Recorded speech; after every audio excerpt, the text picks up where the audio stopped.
Buen día, maestro y compañeros. El día de hoy les hablaremos del tema tan controversial e importante que viven hoy en día los huirráricas, o mejor conocidos como huicholes, comunidad de San Luis Potosí. La comunidad huirrárica, conocida en español como huichol, es una de las pocas comunidades indígenas que ha logrado mantenerse casi pura desde la conquista española en México, conservando sus rasgos y dándose a conocer al mundo en medio de grandes presiones al habitar un territorio rico en minerales que se ha visto fuertemente amenazado a pesar de su importancia como reserva natural, espacio cultural y de identidad territorial. En la mitología huichol, todo lo existente forma una sola unidad, sin problemas de comunicación, compartiendo un mismo mundo. Es interesante entender que los huicholes consideran lo arcaico y lo moderno, la tradición y el cambio, lo natural y lo social, no como campos opuestos, sino como elementos que coexisten y se relacionan en una atmósfera compleja, que recrean anualmente en un ritual de peregrinación a través de Wirikuta. Para los Wixáritarí, Wirikuta no es solo el lugar donde nació el sol, sino también el hogar de su deidad más importante, Tamatsi Auyomaire, que representa al primer venado que se sacrificó para que los humanos pudieran encontrar la Liyari, o corazón, a través de su sangre. Es guía que lleva a los chamanes a través de los viajes espirituales y los rituales. Sus huellas dieron al origen del peyote. Wirikuta y su pueblo son invaluable patrimonio nacional. En 1999, la Organización de las Naciones Unidas para la Educación, la Ciencia y la Cultura, UNESCO, lo reconoció como uno de los 14 sitios naturales sagrados del mundo. En la actualidad, los huixáricas habitan la región del Gran Nayar, la cual debe entenderse como un complejo cultural que contempla parte de los estados de Nayarit, Jalisco, Durango, Zacatecas y San Luis Potosí en México. Para los huicholes, las peregrinaciones que hacen a sus puntos geográficos sagrados contribuyen al equilibrio del mundo, pues las ofrendas que se depositan en los puntos de ritual específicos les aseguran desde buenas cosechas hasta el mantenimiento del orden en sus cosmos. Esto evoca a que la defensa de su tierra y sus sitios sagrados ha jugado un papel más relevante en la historia de la comunidad. No obstante, en contra de lo convenido, el Estado continuó concesionando terrenos sin previa consulta ciudadana. Esto llevó a que en el año 2011 líderes huicholes presentaron su caso entre el Foro Permanente de Asuntos Indígenas de la ONU y paralelamente motivó la conformación del Frente en Defensa de Wirikuta, que lucha por la defensa de los territorios sagrados huicholes ubicados en la región de la Sierra y el Desierto Potosino. El frente es integrado por antropólogos, neochamanes, ambientalistas, estudiantes y líderes huixáritarí, formando una alianza que une a huicholes, mestizos, mexicanos y simpatizantes de la causa.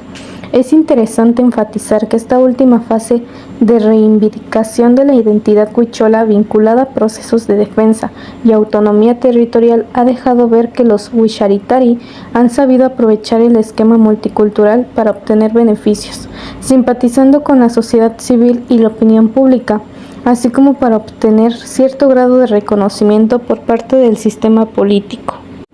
La comunidad huixárica ha potenciado desde entonces su firmeza en la prosecución de la ritualidad de su identidad ancestral dentro de su territorio, consiguiendo en enero del 2015 la detención de 78 concesiones mineras que existen en Wirikuta.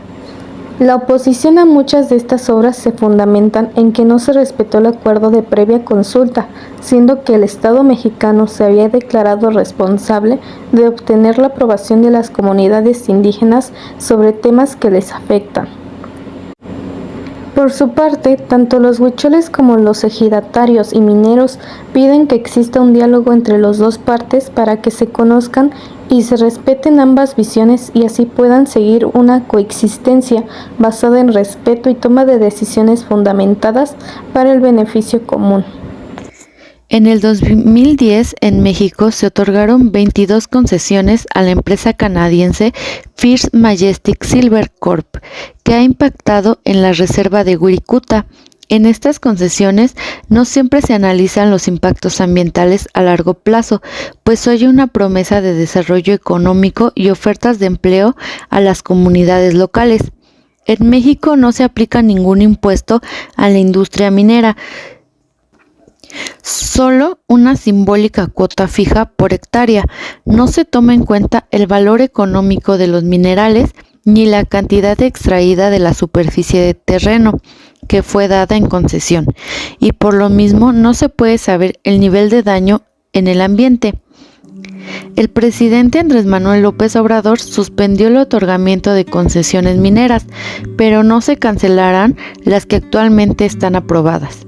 El artículo 28 de la Declaración de las Naciones Unidas sobre los Derechos de los Pueblos Indígenas dice que los pueblos indígenas tienen derecho a la reparación por medios que pueden incluir la restitución o, cuando ello no sea posible, una indemnización justa y equitativa por las tierras, los territorios y los recursos que tradicionalmente hayan poseído u ocupado o utilizado, y que hayan sido confiscados, tomados, ocupados, utilizados o dañados sin su consentimiento libre, previo e informado.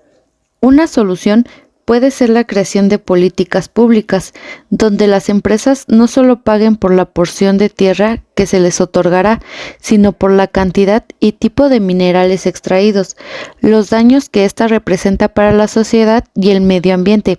Para esto debemos tener las leyes muy claras y específicas para sancionar este tipo de daño, y no deben de ser ambiguas. Las instituciones ambientales deberán estar al pendiente de los cambios que se generan en el medio ambiente y la comunidad. Hacer mesas de diálogo con los afectados para informarles sobre sus derechos y hacerlos valer.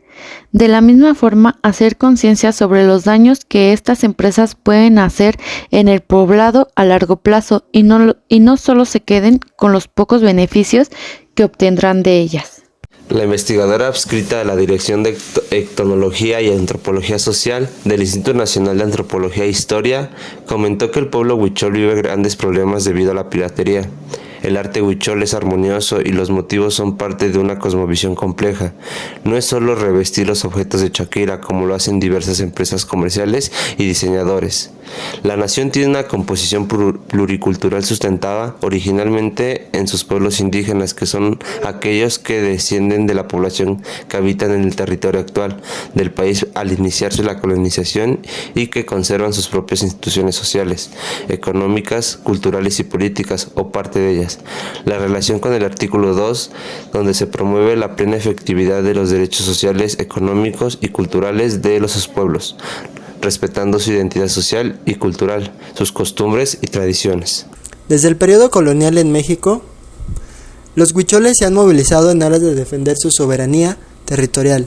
Algunas comunidades huicholes fueron reconocidas por autoridades de la Nueva España en el siglo XVII, cuando solicitaron títulos de propiedad por medio de sus gobernadores.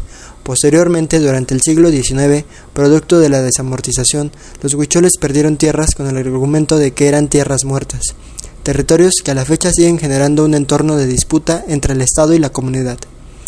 En el año de 1992 se firmó el Tratado de Libre Comercio TLC entre Canadá, Estados Unidos y México, permitiendo a las compañías extranjeras la concesión de terrenos para la explotación minera de 56 millones de hectáreas del territorio mexicano, lo que equivale a una cuarta parte del país. Esto ha sido un verdadero problema tanto para los huicholes como para otras comunidades indígenas del país, puesto que nunca les fue consultado el destino de sus territorios. Este hecho reafirmó en la comunidad huichol el deseo de proteger su territorio para poder seguir practicando sus costumbres ancestrales, de forma tal que el caso Wirikuta-Waxarica se convirtió en una cuestión trascendental para que los huicholes se avaleran del multiculturalismo como discurso jurídico, moral y político para salvaguardar su identidad cultural. El 28 de abril del 2008, la comunidad logró que el presidente Felipe Calderón, junto con los gobernadores de San Luis Potosí, Durango, Jalisco, Nayarit y Zacatecas, y el presidente de la Unión Wixárika, firmaran el Pacto Huauxa-Manaca para la preservación y el desarrollo de la cultura wixárika. En el pacto, el Estado se comprometió a proteger y fortalecer la continuidad histórica de los lugares sagrados y las rutas de peregrinación de la comunidad, además de normar que se consulte a los pueblos indígenas interesados cada vez que se prevean medidas legislativas o administrativas susceptibles de afectarles directamente. Esta parte del pacto fue basado en los artículos 6 y 7 del Convenio 169 sobre pueblos indígenas y tribales de la OIT, que implica que los pueblos interesados tengan derecho de decidir sus propias prioridades en la medida en que éste afecte a las tierras que ocupan o puedan atentar contra sus vidas, creencias, instituciones y bienestar espiritual. Como lo hemos visto en clase, existen legislaciones, políticas, instituciones y organizaciones nacionales e internacionales que protegen y promueven los derechos de los indígenas, en este caso, la cultura wixárika. Por mencionar algunas, como Ley General de Derechos Lingüísticos de los Pueblos Indígenas 2003, Ley Estatal para el Desarrollo Integral de los Pueblos Indígenas del Estado de Jalisco 2006, instituciones y organizaciones nacionales e internacionales, Instituto Nacional de Pueblos Indígenas, INPI, Instituto Nacional de Antropología e Historia, INA, Consejo Nacional para la Cultura y las Artes, CONACULTA, Instituto Jalisciense de Cultura, IJC, Asociación de Desarrollo Integral de los Wixárikas, ADIU, Unión de Comunidades Indígenas Wixárikas, WICIU, Organización de las Naciones Unidas, ONU, Departamento de Asuntos Indígenas, Foro Permanente de las Naciones Unidas sobre Cuestiones Indígenas, UNFI, Comisión Interamericana de Derechos Humanos, CID, Organización Internacional del Trabajo, OIT, Programa sobre Pueblos Indígenas. Por lo tanto, protege el sitio y su cultura. Es fundamental para garantizar y contribuir a su preservación. Chismecito cultural. Todos ubicamos lo que es la entrada y salida de la Estación de Bellas Artes. Bueno, pues esta es famosa por contar con un arco estilo Arte Nouveau, con su distintivo color verde agua y letras llamativas diseñado por el famoso arquitecto Héctor Guimard, simbolizando la amistad entre ambos países. Este fue donado en 1998. Este intercambio cultural también incluyó una impresionante mural huichol, instalado en la estación de Palais Royal Musée du Louvre, en París, creado por el talentoso artista wixárika Santos Motopowa de la Torre.